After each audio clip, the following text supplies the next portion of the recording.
Welcome to episode 109 of the Necronama.com.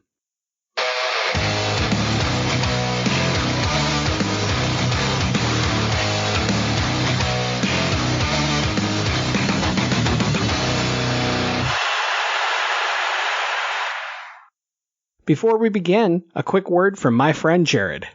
My name is Jared, and I'm interrupting, or delaying, depending on where James puts this episode of the Necronama.com to tell you all about the Summer of Zelda, a charity fundraising event I'm hosting, which starts on Saturday, May 1st at 11 a.m. Eastern Time over at twitch.tv/Solietu.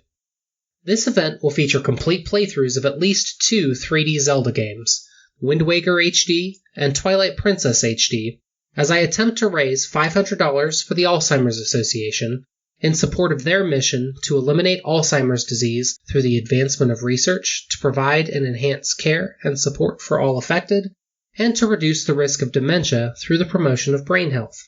There are goals along the way that you can read all about at bit.ly/SOZinfo, which will add more games to the schedule and several more days or weeks to the duration of the event. You can support the event by hanging out on Twitch or by visiting bit.ly/SOZdonate. That will take you directly to my Tiltify campaign, where you can see the upcoming stream schedule and access Tiltify's secure donation portal. Thank you so much for listening. You can find all of the links I mentioned in the show notes for this episode and as the pinned tweet at Solietu on Twitter. And I now return you to your regularly scheduled social commentary.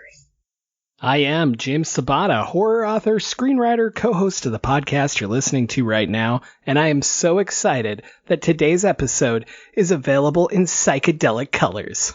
And I'm Don Guillory, author, historian, educator, co-host of this podcast, and, I'm really rethinking what my favorite planet is because it's definitely not Earth. It would have been Mars, but apparently now we're trying to colonize it. I'm just going to go with Pluto since it's been downgraded and it's no longer a planet. So I'll just say that one. Cool. I didn't know we were picking favorite planets, so I didn't pick one. I'll say X582. That's probably not a real thing, and now I'll get angry comments. All right, so right next to Rigel 7, jerk. Joining us today, Brandy, the Terrofic Lady, is here. Thank you for coming on the show today. Yeah, thank you for having me. It's been a year in the making. It really has. Yes. People are always like, oh, how do you get guests? And like, do you just call them and you're like, hey, can you be here Monday? And it's like, no, not at all. I go back and forth with 82 emails and say things like, I can't even find out how to download that movie, which makes no sense when it's a very popular movie. But, here we are. Yes. Why don't you tell our listeners a bit about yourself and your upcoming goodness in June and everything else that you want to tell them?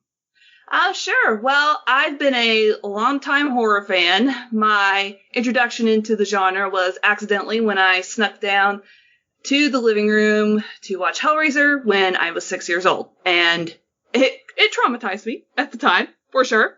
But and I guess I would say that's my accidental introduction. My actual introduction to it was when I got into Tales from the Crypt when I was 7. And it showed me that horror could be awesome and fun, and I've been a fan ever since. And as far as what I have coming down the pipeline, I've got my site, my future horror article site called Terrofic Talk. It started kind of as a podcast to delve into the whys behind why people like horror or why certain people like certain subsects of the horror genre. And I decided, well, I like writing sometimes better than talking, but I kind of like talking too, because otherwise why would I be here? So this would be a weird episode if you wrote everything down. Yes, it would. We'll just hear all the scribbling. Trying to decipher what one of us was writing at the time. That's probably happened on our show repeatedly, but it'd be the first time it was the guest instead. I was going to say it was early. It was early on for me. And I want to say the first thing was probably Gremlins, and it may have been Children of the Corn, but it was it was that one thing of I like seeing, I don't want to say chaos, but I like seeing, those stories, because I'm not really big into, all the gore or the extra gore in a lot of horror movies, because I like the ones where it's kind of like it's going to scare me or make me think about what my fears are. And I think thinking about my fears more are the ones that definitely get to me more than something like Hostel or the Saw franchise. The gore that you would see in those films, that to me is kind of like and I can continue eating. My early stuff was all like Jason and Texas Chainsaw, but it put it in a way where it made sense and there were rules to it. And to this day, Don knows this better than anybody, I am obsessed with the rules of horror in each movie, not like overall rules. Like, why does this killer do this? And it also helps me make sense of reality around me. I can watch the news and terrible fucking shit happens and there's no reason for it. And there's nothing I can make sense of. And it just depresses me and pisses me off. Whereas I can watch Saw and there are rules and there's something happening for a reason, or Jason or whoever else, even something like the Babadook, Mm-hmm. And I think even at that young age, that's what it did for me. It showed me that bad shit happens, but people A, survive it, and B, like, you can make sense of it eventually. Right. And so I do agree that it goes back to when you were young. But why don't you tell us why you chose Mandy? So I came to this film because it's at its core like a revenge film. I love revenge films just because I can appreciate movies that are linear, but the main goals of the characters are clear. They're pissed off, they're wronged in some way, and they want revenge. And yeah, it's got plenty of that, plenty of angry stuff, revenge, rage cage. Makes himself known on several occasions throughout this movie here. Yep. But also, I like because people can view this film in a couple ways. You could come to this film and just say, hey, this is strictly a revenge film. And that is a perfectly valid way to view it. But I feel that there is social commentary in this film, like peeking just underneath the surface. And kind of a side note here, I had to watch the film a couple times before I could finally grasp what was there lurking underneath the surface. Yeah, why don't you jump in wherever you want. If you want to go chronologically, if you want to hit some big thing, whatever you want to do, we'll follow your lead. I'm going to have to start with this crazy cult thing that they got going on in this movie. It's kind of like jumping around towards the middle. So we got the children of the new dawn. Oh, my lord. The first thing I thought whenever I saw the cult leader, Joias Sand, was, this is an incel. This is just a total incel through and through. Mm-hmm. Oh, yeah. It's just because of his attitude, just that he feels entitled to really have not just Mandy, but pretty much the entire world and just whatever he wants. And if he doesn't get it, I guess he gets pissed and decides to start killing people or burning them. 100%. It's so crazy how this exemplifies that entire thought and just really personifies it, for lack of a better term.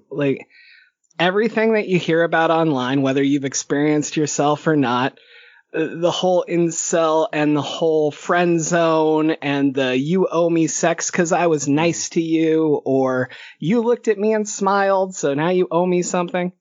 This guy just personifies that shit, and I loved that about this. And I know we're going to talk about it later because it's the best scene, but the scene where she laughs at him, for any guy out there, every time you send a dick pic, every time, that's her reaction. Deal with it. Stop it.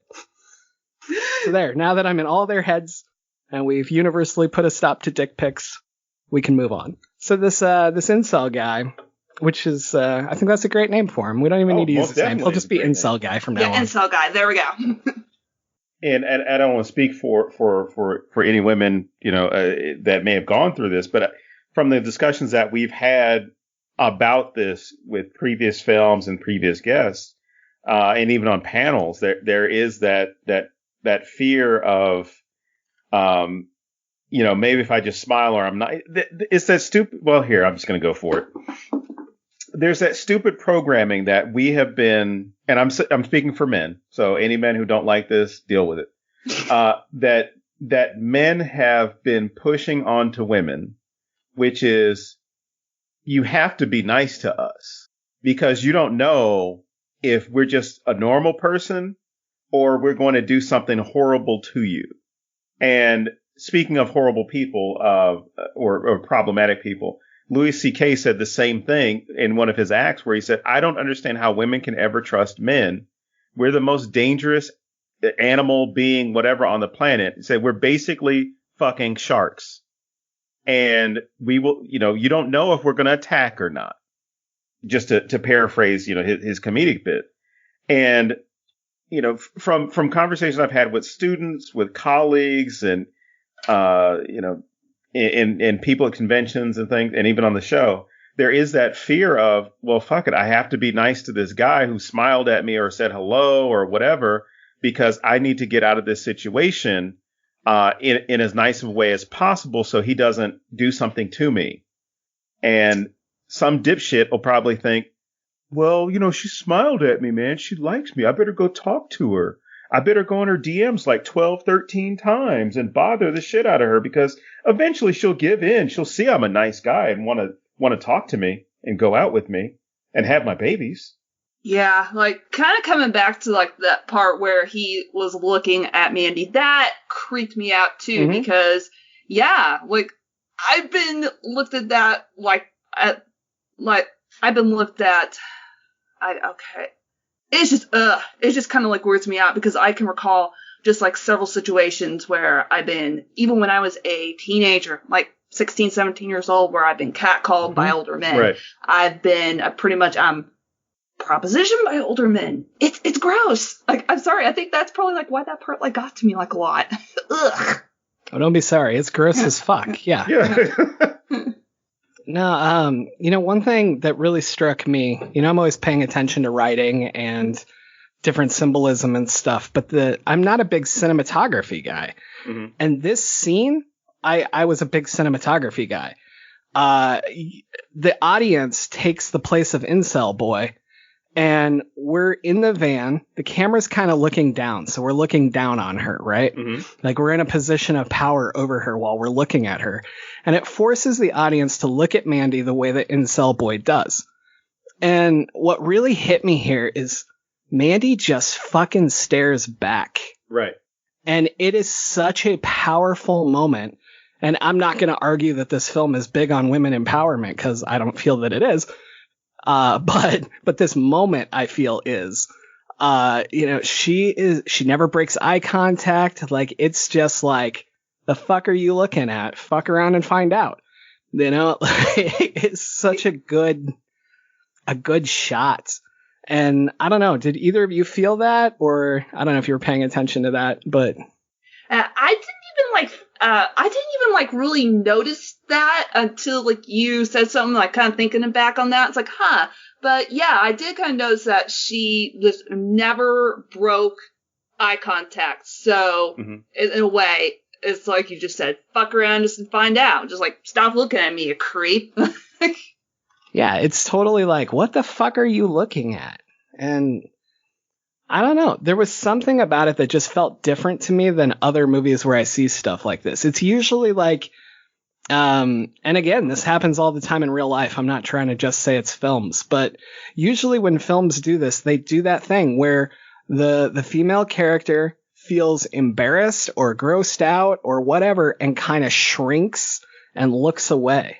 Right. And I thought it was so telling of what Mandy will do as much power as she gets in this, what she'll do. She's not going to back down and she's not going to go quietly. Yeah, it's even when she was taken by the Children of the Dawn, it's just like, and I hate the fact that she had to die, because that kind of trope, like in horror films, like kind of bugs me a little bit. But yep. But even like she, pretty much she stood up for herself, I think, as much as she could have in that situation. Yeah, I agree. The idea of toxic masculinity is also prevalent, like in this movie, just like especially, you could argue that Inso Boy, in a sense, is kind of toxic in his behavior, like for sure, because like the entitlement that he felt just to everything. But then also just like, we've got to talk about these demon bikers. Oh man, go for it. Yeah, there's something else. Like, okay, did any of you think? Okay, this is kind of like a sidebar here. Did any of you think Hellraiser whenever you saw those? Yes, 100%. Yeah. We just covered Hellraiser, so I think that we were like primed to see Hellraiser here as well. So I was like, where are the chains? Continue. Yeah, it's just like, oh my god, like these look like the Cenobites. But that was like kind of like my sidebar, just kind of random thought there. But yeah, if you think of how society feels that men in particular should act, they should act like the alpha male. They should act strong. They're not allowed to show any like emotions, and they can't cry. And if they do cry, they're made fun of, which I think is kind of bullshit there. But if you think about these demon bikers, these are entities that are constantly just like raged up. They're obsessed with violence. They're obsessed with sex. They're obsessed with porn. They're just basically the embodiment of what society feels that this alpha male like should be. Yeah. You know, it's funny. I've never really thought about it until you were just saying alpha male. And we're not even taught to be men. We're taught to be the top man, the best man, the big, strong guy. There's no room to even teach to be an okay guy or a C-level guy. Like men are not taught that at all. It is completely driven in to be the almighty power at the top of the mountain, you know? Yeah, because you have to be a winner, and if you're not a winner, you're a loser, and if you're a loser, you're not a man. I mean, that's pretty much, I mean, breaking it down or at least being reductionist about it, that's the way it is. Like, you have to get the girl, right? And not just any girl. The girl that you want has to want you back. And if she doesn't, you have to do things to make her want you. You have to get, the right types of possessions, right type of job, all those things. So you're in competition, at least with the philosophy that's out there. You're in competition with all those other men to prove that you're the best out of all of them. And like you said, Brandy, the idea that any type of emotion other than anger is wrong. So you can't be scared. You can't cry. You can't be sad. And we have a generation of people who are, pissing and moaning about how, the younger generations themselves are more open about their emotions, more open about their feelings, not adhering to those older standards of what's masculine and what's feminine, right?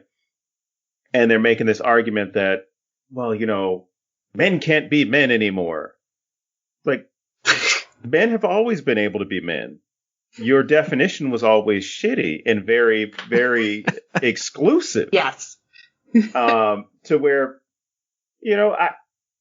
myself, I mean, to include, I'm still trying to figure out exactly what it is. And I think even, knowing James for the past 10 years, we've often talked about this, like how much bullshit there is out there that's telling these young boys, like, this is what you need to do to be a man.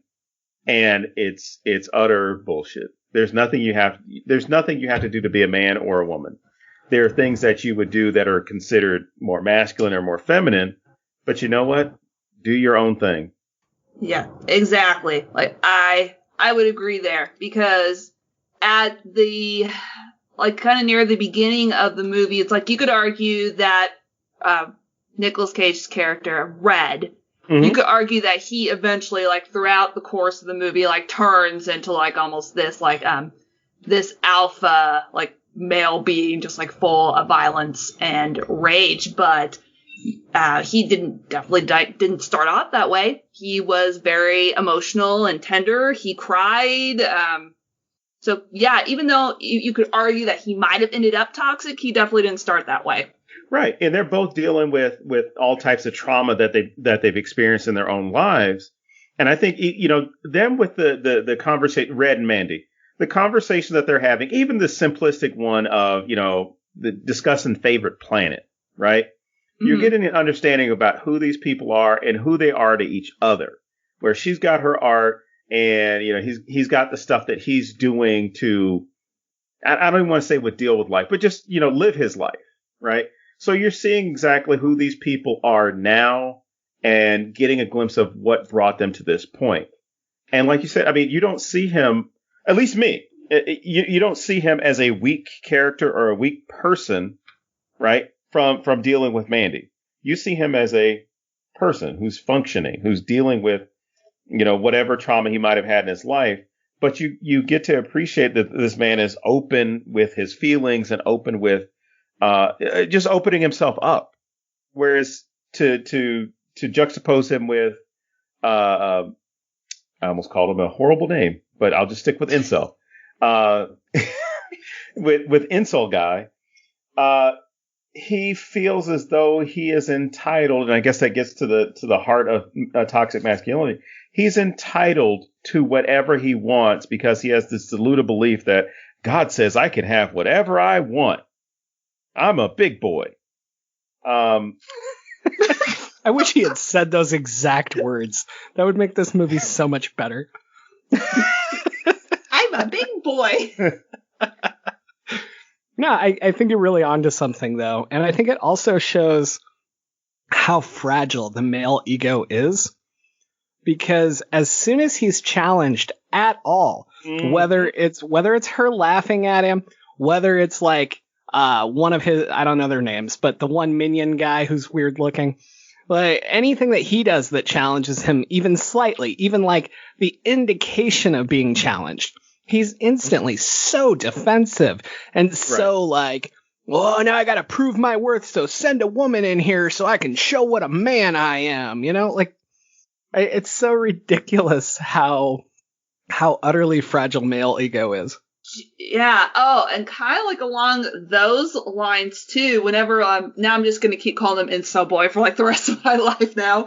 But whenever, please do. Everyone should. Yes, and whenever incel boy was in front of Red, is kind of before like that very horrible thing like happened to Mandy, and he was just like, "You think that you and that whore, what you had like was love?" It's just like, "I'll show you what love is," and he brings in like that the younger woman. And like gives her like this gun, basically like, here, just like play Russian roulette and basically just like, you know, kill yourself. That will prove that you love me. It's just like, oh my God, just like no. Yeah, that scene is so. It's a really good scene.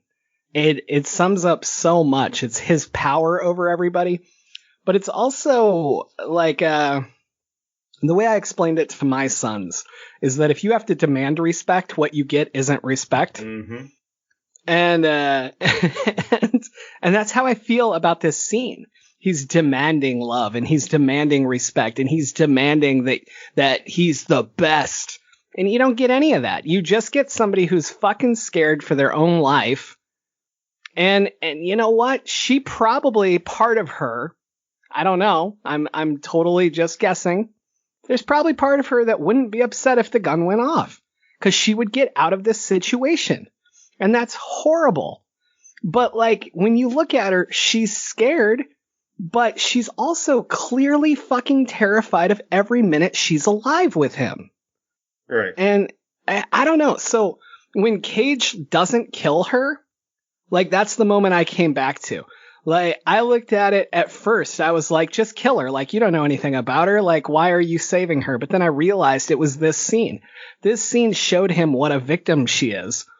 Right. And if she had attacked Cage, I completely believe he would have sliced her up. But she didn't move. She was crying, and she's staring at him, and he just walked off. And I think it comes back to the scene where she's got the gun to her head, because he knows, hey, you're fucking free now. Go make something of it. Right. Or don't. It doesn't matter, but it's up to you now. Yeah, and also kind of in contrast, where he doesn't kill that woman, the younger woman, her name is Sister Lucy, he ends up killing the older woman. Thoughts on that? Because I'm just kind of like, huh. He leaves one alive, but the other, he beheaded her and basically, like, tossed her severed head into, like, towards Jeremiah. Like, here you go. This is another situation where I feel like if she had done nothing, she might have been okay. Like, he might have seen her as a victim. I'm not sure, because he doesn't directly see her victimized like he does Lucy. But I feel like because she's trying and she's like, oh, they tell me I'm an expert lover and I'm so empathetic and blah, blah, blah. And he's just like, you're one of them. Does that make sense? Oh, yeah. She's bought in. She's bought into the cult itself. I mean, whether that is just, you know, the overusage of the drugs, or they happen to be a true believer. I mean, at least in her case, being a true believer of his faith or of his direction, which, you know, there's several times where Jeremiah himself, incel guy, makes comparisons between himself and Jesus Christ. And there's that moment, of course, when Mandy is laughing at him. You know, he's in this robe, and I had to look at the scene a couple of times because the way he has the robe positioned, I mean, it's a bathrobe, but the way he has the robe positioned, it makes him look like any number of portraits of Jesus, right? So you've got people, at least that are part of this cult, that might not need the LSD, might not need the drugs to fully, you know, believe in him. But you're not sure, you know, if that was what did it for him, whether it was they actually were full-fledged into him, as opposed to a couple of individuals where you're not sure. So really fast, I only watched this once, so I don't recall.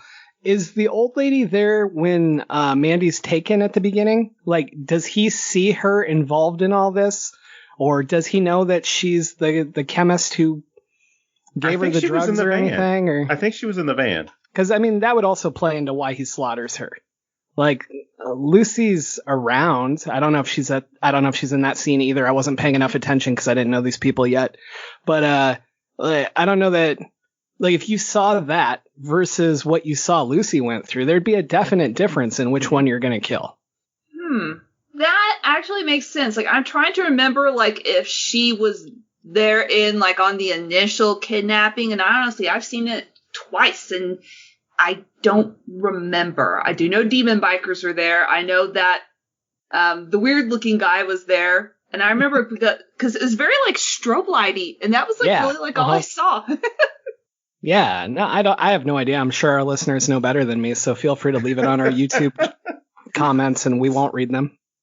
Yeah, but we watched the movie. We swear. But no, I was trying to come up with things he would have seen her do that would make him more likely to kill her. But I do think just being in his way, like Lucy is not in his way. Lucy's the other direction, you know, and Cage turns away from her and walks to where he's going. The older lady is directly in his way of where he's trying to go as well. Oh, okay. If I could also remember correctly, at like Mandy's burning, I definitely know the older lady was there because she was all just like almost like orgasmic over the fact it's like, oh, look at this bite bird. It's like, y'all are sick. Oh, yeah. Yeah, no, she deserved to die. Yeah. There we go. Case closed. Yeah. And it just like bothered me just like when they were there, whenever they were just calling Mandy just things like whore, just like the darker the whore, the brighter the flame. I was just like, no, it's just like, incel boy's just mad because he was rejected. So just yeah, go get a bottle and cry about it some more. Well, and it's such a typical weak alpha male thing to do, where anybody else who could be considered a man has to be put down. Like, you have to insult them, and you have to say anything you can, and you have to, and incel boys, people are doing it for him for the most part, but he's involved as well. And it's such a power move. Like, these people that work for Incel Boy are in a power position at this point. They have control over someone else because Cage is all tied up and watching his wife burn. Can I say for a moment, it really truly bothers me that we don't see Mandy burn. Like, I know she's in there. That's not what I'm saying. I'm saying for a movie that goes this far, for a movie that is like about the revenge, I want to see Mandy burn. I want to see her eyes. I want to see her screaming. I want to see her reaching for Cage. I want the terror, and I want the thing that makes Cage snap. And yes, it would absolutely make me snap to see my wife burned. But showing it would have been huge to me. Like, I think it's a whole nother emotional level covering Mandy up as she burns. And I don't think it's as good. I don't know. I would kind of have to disagree, like, there, because in Go a ahead. sense, This show's not about us all being on the same page. Yep, it's just, I would definitely have to disagree because, in a sense, Mandy is strong. She's able to stare down Incel Boy and just pretty much be like, what the fuck are you looking at? And get the fuck away from me. And just like, in a way, just like tying her up and putting her in that bag and just like not being able to see, like, I think it would be kind of like horrible, like, to see her burn, but just like, in a way, it's just like them just asserting like once again, just the power that they have like over her, and then just like being able to show, Nicolas Cage, like his character Red, like, here you are, your sweetie's burning and you can't do a damn thing about it. Mm-hmm. I think even hearing her would help a little bit, because I don't necessarily think that you have to see it, but I even when I was looking at this and I wrote down the notes, it was like, witnessing a loved one sacrificed or killed, as far as like what response that would elicit or what emotion that would elicit from a person, a character. And for me, because we've had several movies like this where there was someone who was killed or there was a child who was attacked or something, and it was just this thing that the parent or the spouse or the partner, they had this moment of realizing there wasn't anything they could do. Whereas in this scene, I feel like something else was needed, but not necessarily that we needed to see Mandy burning. But I can't put my finger on it, but there's something I feel was missing right there. I guess for me, I just felt disconnected from it. Like, I get that they killed his wife, and I get that it's a revenge film, but it almost, and this is me, I get that it works for you guys, that's fine, but I just feel like there would be a deeper emotional core if he could make eye contact with his wife while she's dying. Like, that would be that thing that I personally needed to up this and care more. As it was, I don't overly care about Mandy. And this is me. I felt like a lot of this movie is people telling us how great the relationship is between Cage and Mandy. And we get some of it, but it didn't like connect with me. So I didn't care. I don't know. I wanted something more. And I think that that's the scene I personally needed. That's all. Yeah, I know you kind of get that towards the end. Like, I don't know if it would have served the film better to like have it sooner, where when you assume it's when they first meet. It's like in a bar, or it looked like a bar to me, to where just pretty much, totally. Yeah, they made eye contact, and then just pretty much just like, oh, okay, well, that's sweet. This is when they first met. But I don't know if that scene would have been better served like more towards the beginning. I mean, like, who knows? This movie like seems to, I don't know. I'm trying to find like the words to describe this here. It's not like it jumped around in its narrative, but it's like disconnected. Hmm. But yeah, no, I had that exact feeling when they show that scene when he's in the car at the end. I was like, something clicked for me there. Like I cared about her more. And I was like, why didn't you put that in sooner so that I would care? Like, even I think that this movie, and I could be totally wrong. I'm not a revenge movie person, so maybe I'm looking at this wrong and everyone will hate it.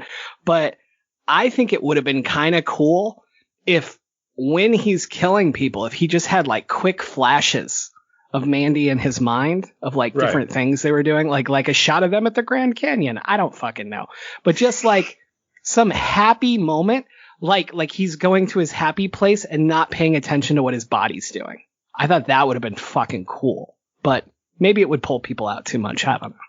Huh. That does sound really interesting, and it could have fit in just like with the whole like stylistic vibe that the director, I think Panos Cosmatos, I think that's how you pronounce his name, but sure, yeah, I'm not even trying. Yeah, it's like I'm just going for it. But stylistically, the movie just like it was gorgeous. It just reminded me. That's also part of why I was really drawn to this film. The weird, freaky like Euro horror like of the 70s, where they use like lots of reds and stylistically, I thought the movie was gorgeous looking. Yeah. And I think that that's kind of what I was looking for. Like, it's already an acid trip. So, like, why not let his mind escape further places when his body's doing terrible shit? And I thought that that would actually ground him more as a normal person. Who is it? And I'm pretty sure I know for James, but what would it take for you to get in the same mentality as Red? I mean, would it have to be a loved one? Would it have to be, you know, like John Wick? Well, I guess the dog is a loved one too. Would it have to be like John Wick or you know, another film character, book character, where it's something that they like or something that they had that somebody took away from them in order for you to react a certain way? Yeah, like even if you think about a film as like John Wick, it's just like, yeah, essentially it's a dog, but it's the dog, the puppy that his dead wife like essentially gifted to him. So and still in some way that's a connection to like her, it's a connection to a loved one, and it got taken away from him. So it's just like, that's it, just like going after, like Baba Yaga's just gonna go after everybody. So I think like a commonality, just like when it comes down to it, just like these like revenge films, is that the character has something or someone actually very dear to them that has been hurt or like killed or just very just and they go after that's what makes the snap, and then they go after the people who did that to them. So just like essentially just like it would have to be one of my loved ones, like one of my family, like my siblings, like my brother or my sister, like, or even my mom. It's like, especially if anything like happened to any one of them, is by God, I think that would make me snap. I would like, probably like turn like I'd probably turn full red. Mine would be if somebody insulted a movie I liked as a child because it would ruin my childhood. Oh, wait, no. No, I'm sorry. Those are incels. Let me think about me. Well, then that would be an incel as well, kids. if you're thinking about yourself. Mine would be my kids. I mean, I've already been in one position where one of my children was hurt, and it took a lot of people to stop me from making choices that would have affected my entire life. So yeah, I think my kids. With that said, I don't know. Like, there's part of me that also believes I would never go there. Like, no matter what happened. Like, it's just not me. I don't know. Like, I don't think that I would ever stop, like, trying to get justice, but I think I would be dumb enough to go about it the way that you're supposedly supposed to instead of going cage rage. Huh. That's kind of interesting, just like, because I think as people, we are always like, oh, like, I would never, like, do something like that. Like, I would never, like, snap or, like, or that's crazy talk. But you never know. That's just, like, that's what's, like, the scary thing just about it, is that you would never know. You could, like, assure yourself, like, oh, like, I know myself and that would never happen. But you never know if it would until it does. Well, and I think that that's a big part of it. I think that it would depend on that day. I think there's been times in my life where something really small could have sent me there because so much other shit was wrong. Right. I don't know that I would, like, decapitate like 15 people, but like I could see like losing your shit over one person on the wrong day. You know what I mean? And then I can also see doing what Cage did. But I don't think that there's necessarily a line. I do think it's about that day and how you react in that moment. So yeah, you're right. I can say all day that I wouldn't do it. But on the right day, yeah, I would. It's not today, guys. It's okay. Okay. It was like, long pause. Well, since we're talking about, the idea of, I guess, revenge, retribution, that brings me back to Captain Incel, and and all the that's what I'm gonna call him from now on. I didn't know it was a contest. I'll work harder. Yes, his superpower is getting offended when women laugh at him, or don't take him seriously, or don't see him as a sexual object, because obviously he is God's gift to women. Captain Incel! Jumping from one conclusion to another. But the idea that this guy, after he's making all these comments or these comparisons between himself and Jesus, and he's got his followers. I got a heavy Manson vibe from him. Like, I mean, by having the followers with LSD, but then also with the whole, hey, here's my shitty music I want you to listen to. Isn't it cool? And the fact that he needs to have his ego stroked so much. And I think that's the thing that we notice about a lot of these cult leaders, is that if you aren't kissing their ass, then you're wrong. Like, you need to be here. I mean, the way that Jim Jones was able to be so successful, excuse me for using the term successful, but by getting so many people behind him wasn't doing anything phenomenal. He wasn't doing anything that, he wasn't walking on water or turning water into wine or performing miracles, but there were people that were willing to risk their lives, and many did, that were willing to risk their lives because they believed in whatever message that he was peddling. And I think what it comes down to is this idea that if someone else doesn't believe in that message, you've definitely got to eliminate them, threaten them, remove them, whatever, because then they're a threat. And this doesn't even go into the toxic masculinity issue, but then they're a threat to the control that you have over all those other people. So for me, the sacrifice that he makes of Mandy isn't necessarily isn't just about the way that she's treating him. It's about, she might reveal a chink in this armor and reveal my weaknesses or my faults, and the followers that I have, we don't grow. So let's burn her alive and let everybody know about the power that I have. And this is, this is where we're going from here on. We're all in. It's going to be great, guys. Oh, man. Yeah, like the idea of just like cults just in and of themselves, just like the psychology behind them, is just, it fascinates me in just like a weird way. It's like, what would make all these people just want to follow one person, like to the point where they're willing to just like kill themselves just to like satisfy the leader's whims? It's just insane. All right, so if either one of you were to start a cult or join a cult. Oh my God. James is like, I knew this question was going to come. One, if you started a cult, what would it be based off of? And if you were to join a cult, how would they get you? Nice try, officer.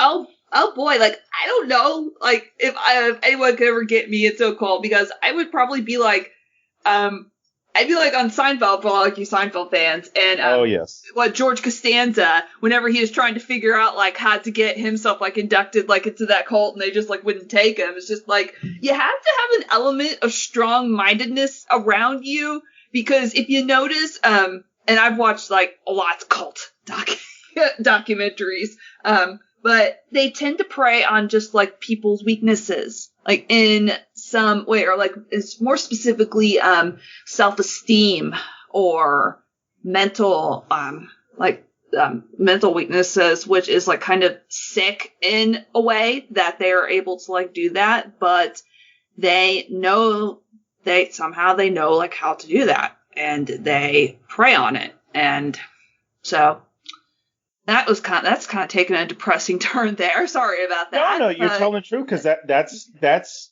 I mean, it's cults, gangs, affiliations. Like, there's so many times that people prey on whatever they can deem is your weakness. So maybe you're alone. Maybe you are, easily fooled, and you've gotten into a lot of MLM schemes, businesses. But no, I mean, that's not depressing at all. I mean, you're right. I think it's a part that people don't talk about a lot. Like, we almost kind of like just pretend that cults don't exist. And then I've done so well at not going here lately, Don. Go there. I don't want to go there. If you don't, I will. I don't want to talk about Florida Man anymore. So I'll do the impression. Please don't. This is my personal point of view, and no one else on the show has to agree with this.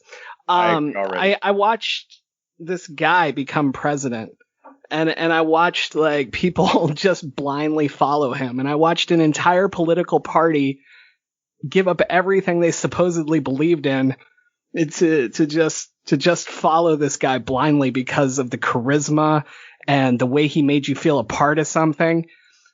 And as much as I hate all of it, it's fucking fascinating as shit to me, because I think that it's exactly how all cults work.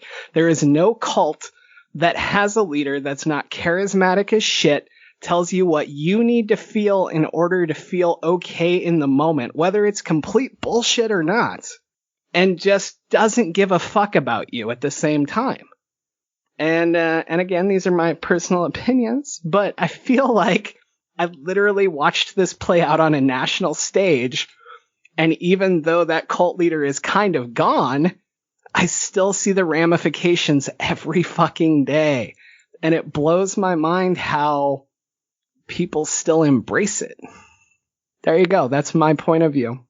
Yeah, it's funny that you mentioned that, because also I saw a documentary once about Heaven's Gate, and they had like a guy on there who's like I guess call him a cult psychology expert, because he was once Mooney, and he mentioned something along the lines of what you just did mention, that even though like the cult leader is disposed or gone or locked away or just like seemingly vanished, is like, it doesn't mean that the cult members, in a sense, are still out of the cult, because those beliefs that they had are just so ingrained in them that it's gonna take a while to like break the programming. I think that's the saddest part to me. Yeah. And I say that as a person who doesn't want to absolve everybody of what's happened, but like, I honestly feel bad for people that truly believe this stuff, not the people just repeating it to own the libs or whatever the fuck they say these days, but the people who truly 100% believe that this person promised them great things and that they were screwed out of something, and the way that they can just like wipe reality away scares the fuck out of me and makes me feel bad for them. It's the same thing with QAnon. Well, but I mean, it's everything. Like, I look at Waco, like when Waco happened, same thing. Like, they literally cut off your world so that it's all you have. Or like Jim Jones, when he did his stuff, There were reporters that went in and literally like tried to save people. They were like, get on the plane. We'll get you out of here. And there were people who didn't want to go, who truly believed it. And there were people that ran and got on the planes. And you know what happened to the people that got on the planes? Jim Jones killed them all as a message to stay with him. Like, and that's the scariest part to me. It's that, like, he didn't destroy the plane. His people did. You know, like the true believers. And it's just like it's like with Manson. You know, he didn't kill anybody, but he got people to kill for him. Yeah. I mean, it's that control level that scares me. And I walk this weird line, like I said, where on one hand, I feel terrible for these people. And on the other hand, I blame these people. And it's a paradox I just live with because I don't know what to do with it. And I didn't mean to detract this whole thing. No, you didn't. That's what we're talking about, dude. That's the question. I feel like this is very relevant. I feel like when people say like, oh, how did people fall for Jim Jones? Well, like, how did people fall for this? And how do people fall for, I don't know, the earth is flat or whatever fucking other weird shit people fall for? Like, we watch it every day. So how do we not understand? Or like how I fall for the new Saw movie will be as good as the old ones. Well, I think it all comes down to we're looking at it. And I don't want to say necessarily a privileged position because there are people who are doing well in life, people who have, you know, who are well educated, who get into this type of stuff, right? So it's not a thing of, oh, these, you know, because a lot of times we look at it and say, like, who could be that stupid or who could be that dumb? We use those terms for those people, right? And then we get surprised when we find out, like, oh, there's a doctor, a board certified surgeon who believes in this. Or there's this, you know, this inventor or this teacher or whoever. They happen to believe in this as well. But I mean, there are so many things out there that I think if you are cut off and not necessarily cut off physically from the world, like with the Waco cult or the Jim Jones and the Moonies or things like that, where, you know, the information, NXIVM cult and all these things, where the information is denied to you, but you have people who deny themselves the access to the information or deny the reality of the information that that's out there to continue staying in this mindset. As far as, I don't know, even things like vaccines, like, oh, don't get that because, you know, you can say that cults and conspiracy theories are almost hand in hand, as far as the way that people process them. Like, this is what I'm hearing from my source, the one I believe. This is what I'm hearing from my source, the one that I believe. This one says this about, you know, salvation on earth or afterlife or going, you know, UFOs going to come pick us up. Oh, this one says we're going to get 5G chips in our, you know, or tracking chips in the vaccine. I'm still waiting for my 5G. My reception sucks. Well, are you using a Samsung or an iPhone? What are you using? Anyway. I only brought that up because that's other cult behavior as well. Which, again, to go back to my question, because I'm not letting either one of you duck this. I tried. I legitimately tried. Darn. If you started your own cult, what would it be based off of? And then if someone were to get you into a cult, or what would it, I mean, of course, we're not talking about real cults, but how would somebody be able to attract you? Free hot wings. I knew it. I was going to. No, if I was going to start a cult, I would start one that mattered. So I would start with the Josh Hawley is an asshole cult. And I would also run like, I don't know, like I legitimately think that any society is a cult on some level. Mm-hmm. Like when you believe in nationalism or you follow a certain football team, it's all a cult. It's just different levels, right? So when you say, if I started a cult, what would it be? I would love to start a cult where people like just helped other people with nothing in return. And I would argue that I would have a harder time starting that cult than almost any other cult on the planet. I would agree that you would, because a lot of times people join, or at least the cults themselves become self-serving, or someone joins because I'm looking for something to fix me. Screw the rest of the world. Yeah. I don't know. If I had to start a cult, it would basically be like almost like something on South Park where Cartman like started that amusement park, and he was like, "This is just for me, and no one else can come." Be like, "This is mine. I have all this cool shit, and you can't have any." And so then that would get people to be like, "Well, wait, like what the fuck is she doing? Like I want in," and that would probably just like initially like be my hook, like my genius like marketing ploy, just to get like people in. That's really good. I could actually use that in my cult to help people. Like, I feel great about myself, but I'm not going to tell you how. And I feel great because I'm helping other people, but they wouldn't know that till it's too late. And then they can't get out. Suckers. Because I helped them. No. But yeah, to sucker me into a cult would be really hard because, as you know, I have no respect for authority figures at all. And I pick on Don more than I pick on anyone in my life. And I care about Don more than I care about most people in my life.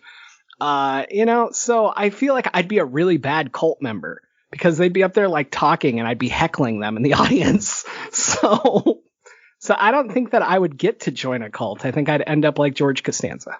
Note to self, James cannot be in my cult because all my followers would be sitting there. Why is he questioning you? That is his place by my side, children. Oh, geez. It's the only one who can question my authority. Anyone else does it, you die. I would question that.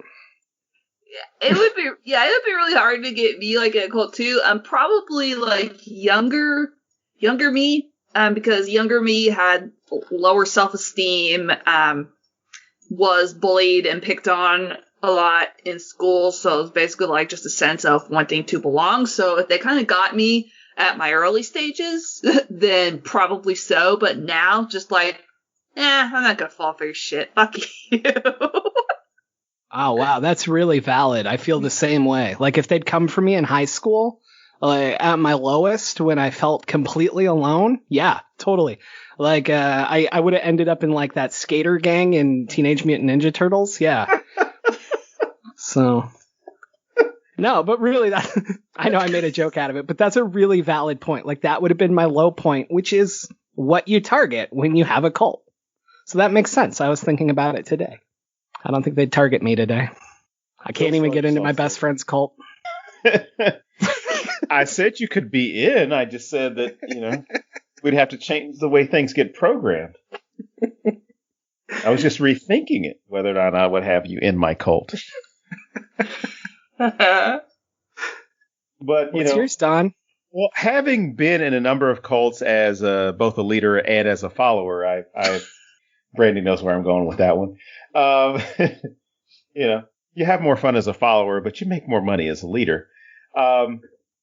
If I were to start one, honestly, I would make one where it's, you probably both remember Marie Kondo, the organizer. Yes. I would just come up with something where it's like, if you want to de-stress your life, turn over all your possessions.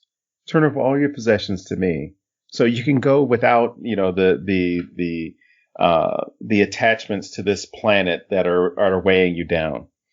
And then after you sign everything over to me, you can't get shit back. But having been in several things that would be considered a cult, I think the easiest way would be to get me financially. It's, hey, if you join this group, we'll pay for college. What? And we'll give you free clothes. Holy shit. What else? And we'll help you travel. So basically, you wanted to be recruited by an NCAA team. No, they don't give you any money. Well, I'm sorry. They don't give you any money, officer.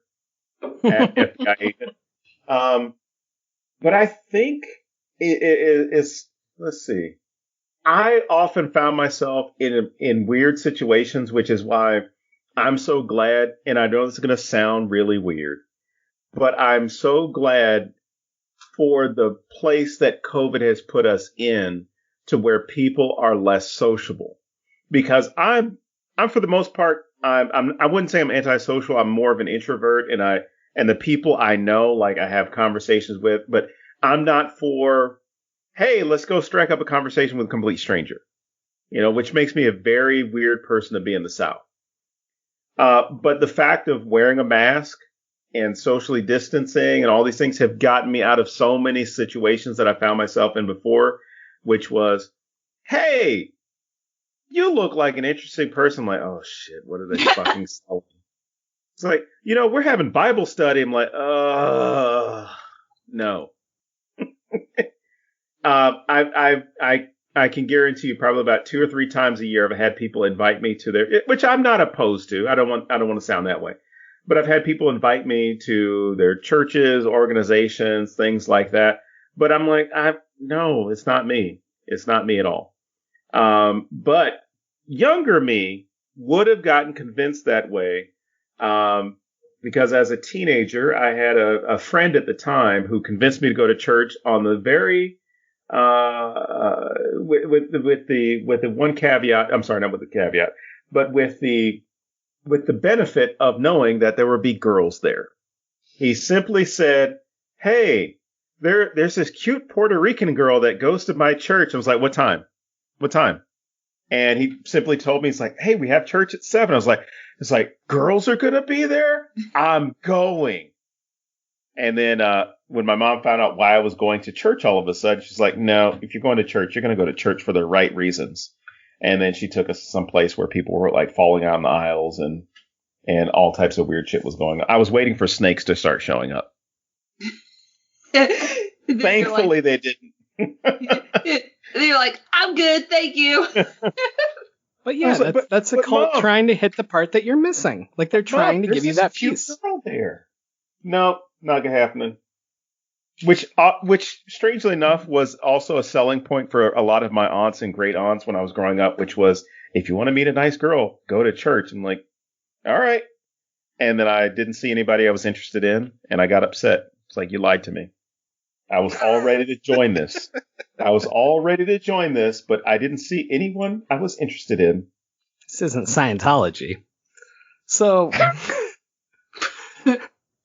to bring this back to the film, I've been thinking about the demon cult that you were talking about earlier. I don't remember if that's what they're called or what I call them in my head, but either way, so their backstory is like they took this wicked batch of LSD and like it changed them forever. And I was just sitting here thinking about Nick Cage and like, is he ever going to be the same after this? Like, is he stuck in cage rage from this point on? Because he looks nuts in the car. And I don't know. Then I was like, I was going to say he's done cocaine and LSD. So yeah, right. Like, what if he took the wrong batch? What if he's stuck this way?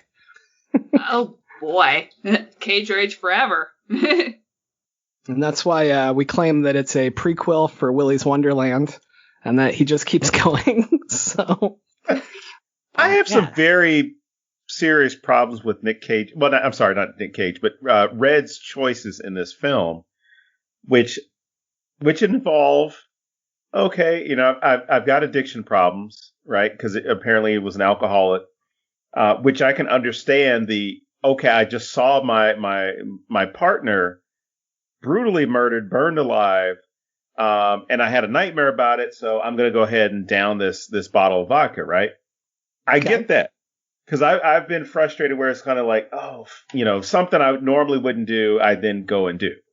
But when he's in, at least going through I shouldn't say going through the motions, but he's going through bodies, and he takes that, he took enough cocaine to kill a horse. He basically grabs a handful, throws it in his face, and snorts it. And I'm not saying that because I know from experience. It's just I've watched enough drug movies, and that's often the statement that's given. But then he finds that one jar with the gray fluid, the gray liquid, the sludge, whatever it is, and he tastes it and his mind just fucking melts. I just found it funny to include, but then part of me also does understand as far as like what the whole thing is about.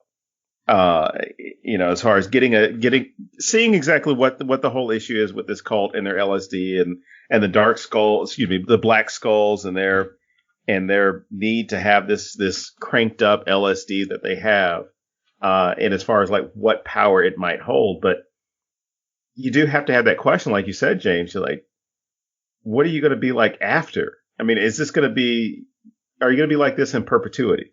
Huh. I don't know. That's a good question, because it doesn't really resolve that, because at the end just shows like him in a car, like all bug-eyed with that crazy grin on his face, blood just like covering him, and then he drives the car like off into the beautiful Pacific Northwest landscape that almost looks like a painting, and then the movie's over. Well, and the thing I would add to that is, obviously this is a film and this is where it ends, and it doesn't matter what happens to Cage afterward, blah, blah, blah. But for the point of argument, the amount of trauma that this dude has been through, he's never going to be okay. Right. He's just not. Like, he watched his wife burn to death. Then he snapped and went on a killing spree where he killed like supernatural people, basically, and then he squished a dude's eye like in a really weird blowjob reference scene, and he's just not going to be okay. I would actually argue that it would not surprise me if Cage's character killed himself at some point in the future. Accidentally or purposefully? Purposefully, yeah. Okay. Yeah, like I think if you came down from all this and you had to really truly deal with this trauma, I don't see how you ever are okay after this. I get that. I'm no expert, but you know. Oh no. It's good to end the movie this way, because then you have those questions. I mean, there's not an epilogue where he's sitting in a therapist's office and he's sitting there talking about what he saw and what he did. God, it'd be terrible. Well, that would be the worst end credit scene ever, where it's just him sitting there with the axe and first and this happened, and it just going into all. I think having an open, ambiguous ending works, especially since it seems as though I don't want to say he's at peace, but he gets to see Mandy again as he's driving off. So I don't know. Maybe it's going to be one of those things where he would continue to turn to drugs because that brings her back. Ooh, that'd be interesting. Like he could only see her when he's using. Yeah. And there's a story similar to that where the person drank or did drugs just so they could see somebody that was missing for their life. And I can't remember the name of it.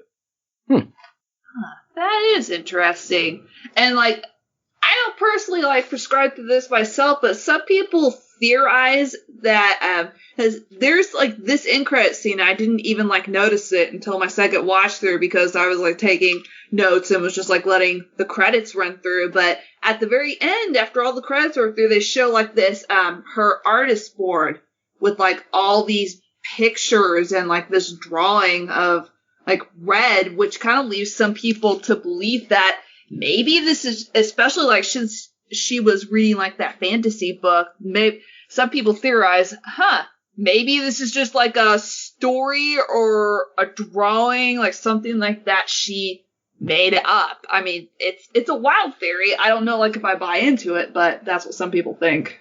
I had no idea. I turned it off before the credits started.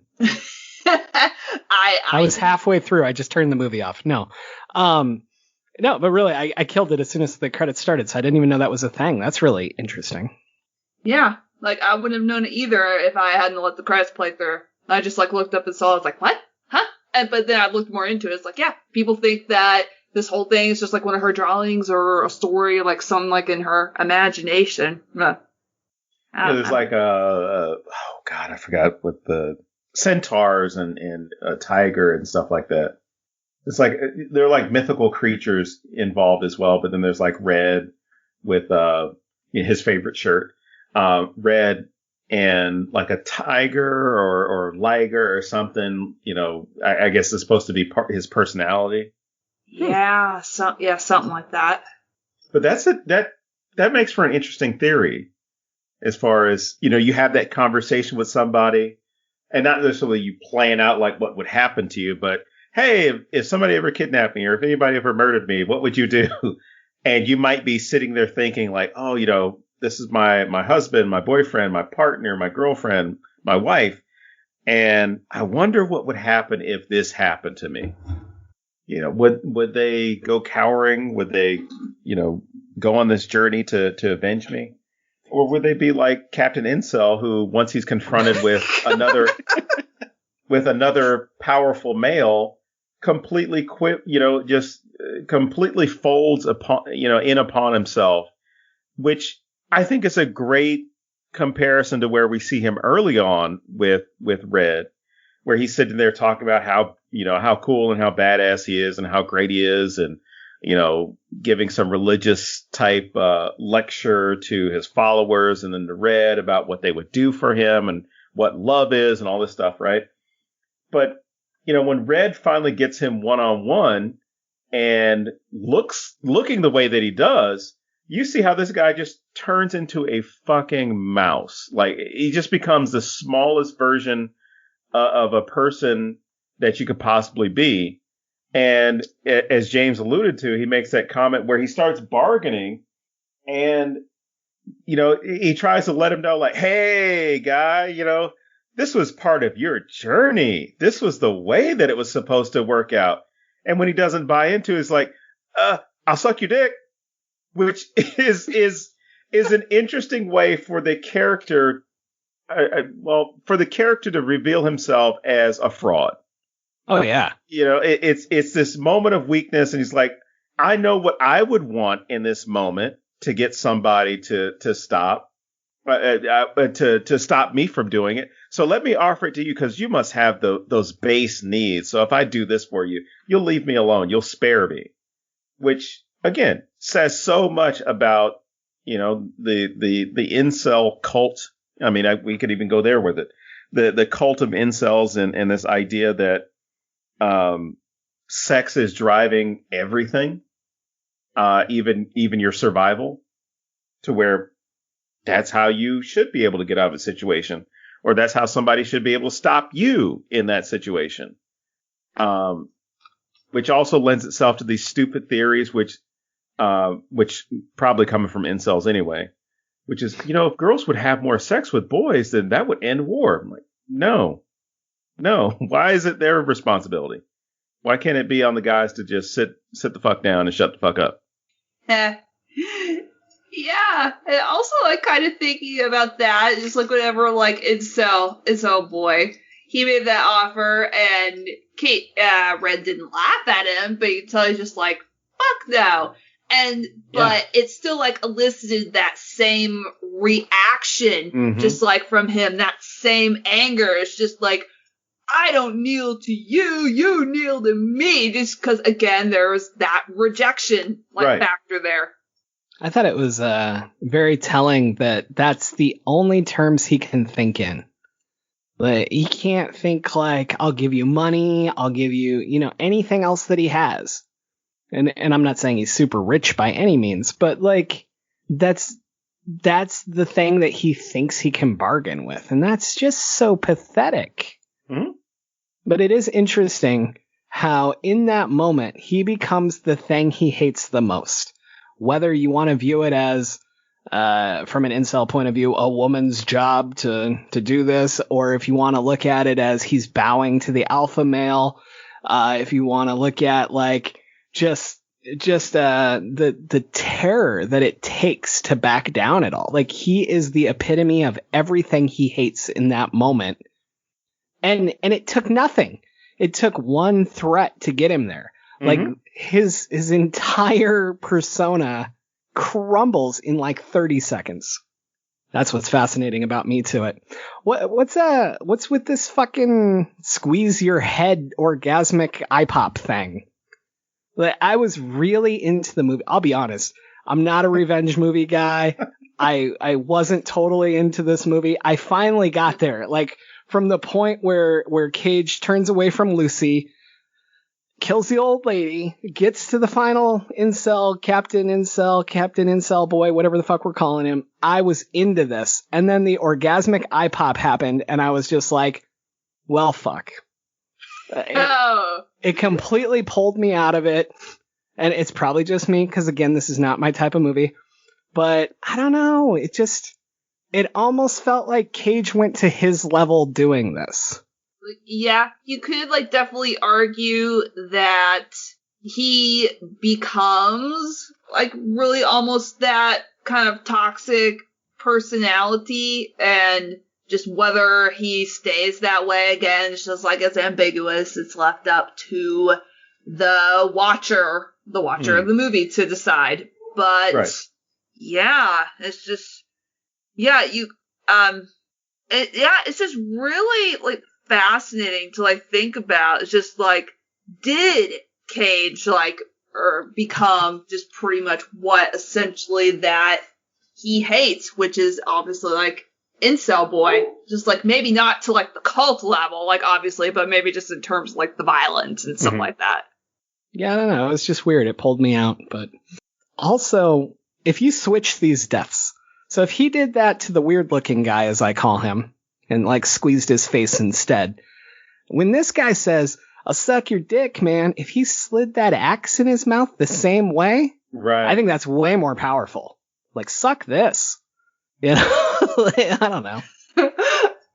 I don't know, like, it seems pretty obvious that Incel Boy's dead, but I think it would be better if he's just in pain and then the place is set on fire and he has to burn as well. Like, I didn't feel like it was the level of punishment he needed if we've gone this far. Yeah, because you're arguing that he's not suffering when he should. I don't know. Squeezing someone's head like is pretty much it's suffering to me. Oh no, I mean prolonged suffering. No, I mean it's definitely going to hurt. It's not going to feel good. I just mean as far as prolonged suffering, torture, things like that. Whereas his death was a lot quicker than Mandy's. Yeah, I could definitely like see that. But oh man, there's just like so much to unpack there as to like why exactly did he do that, and like just like his face, like he did kind of seem to, for lack of better words, get off on it. Like I don't know if it was really like, I don't really like maybe think of it like in a sexual way. That would be like really gross, but. Yeah, just like it's enjoyable to get this kill. I mean, I could argue the opposite as well. I could argue that he used weapons on all the others, and this is his bare hands doing it. Like, that's kind of cool, but I don't know. I wanted him to suffer way more, but that's me. With it being the end of the episode, that brings us to movie recommendations. And the way it basically goes, since you're new, Brandy, is just any films that are, if someone liked Mandy, what would be some films that are like it? What was something that you would argue is similar to it?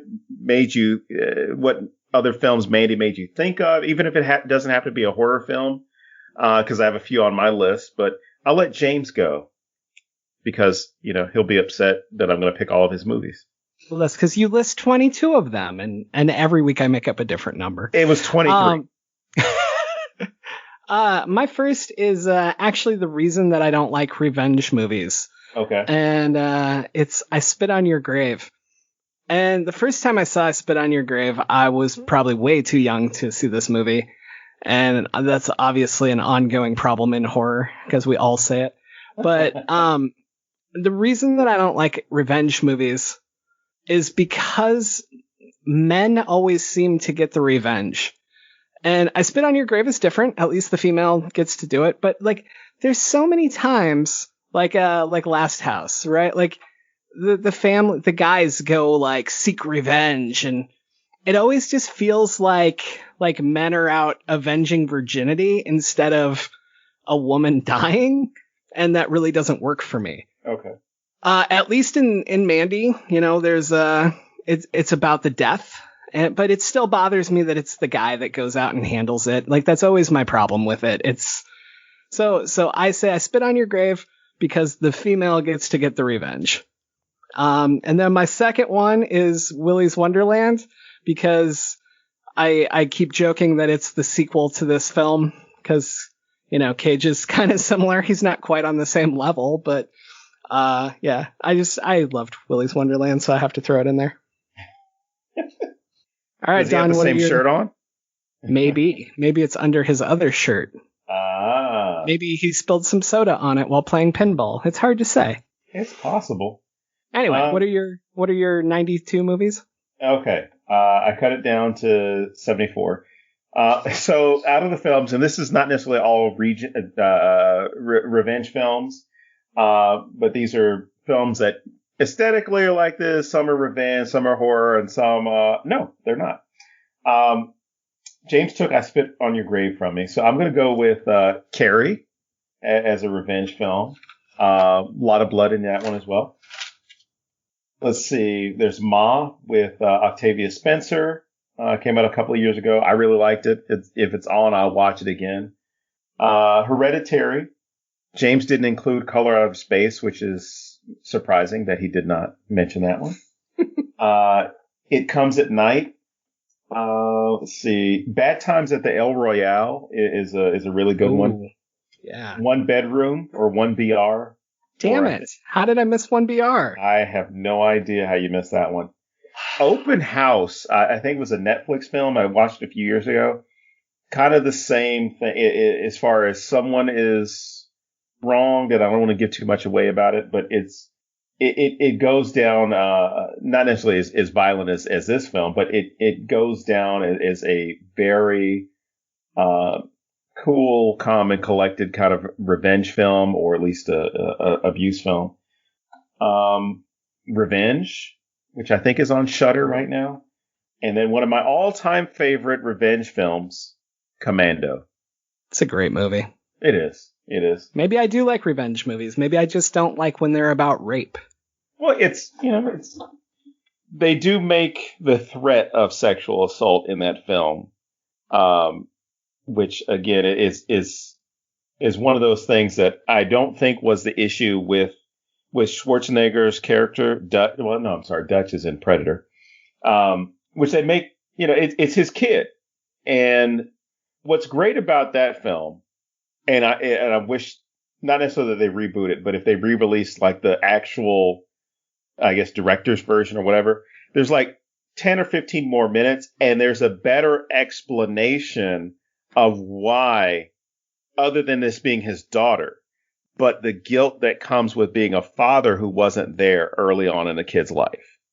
Ooh. So there's this whole spiel about like, oh, when she was, first crawled, I was over here in this war zone. And when she first, walked, when she was potty trained, he's talking about all these things that he missed. And now his kid has been taken away from him. The way they could have developed that story would have been much better than another revenge film, Taken. So, I recommend people watch that one and watch the extended or director's cut or whatever it's called. Because a lot of these films, even with Mandy, if you get a little bit more of that person's background or the relationship that they have with that person, I think you get even more invested in why this person is going out and seeking revenge, as opposed to, it's obviously a revenge movie. They got to go kill some people. It's the big difference between being a passive watcher or passive viewer and then sitting there like going, fuck yeah, at certain points, which, has its moments. Nice. All right, Brandy, what do you have that I did not take out of the 742 films? Well, I was kind of thinking about it, and I've got 1,000 of them as well. But there you go. Yes, so I'm like you, in this instance. Of course, I've mentioned John Wick casually, and we have to throughout this episode. But that is the trilogy in and of itself is fantastic, but the first one especially I recommend. Obviously see the first one before you see any of the others. Old Boy, not the one. Oh, yes. Old Boy, not the one with the remake, not the American remake, but the one that came out in 2003. It's a tough watch. I'm gonna pre-warn people right now, but fantastic film. And if you're a Tarantino fan, Kill Bill, both volumes 1 and 2, of course. You got the bride kicking ass and taking names in those films. Inglourious Bastards, if you like seeing people get revenge against the Nazis during World War II, that's a good one.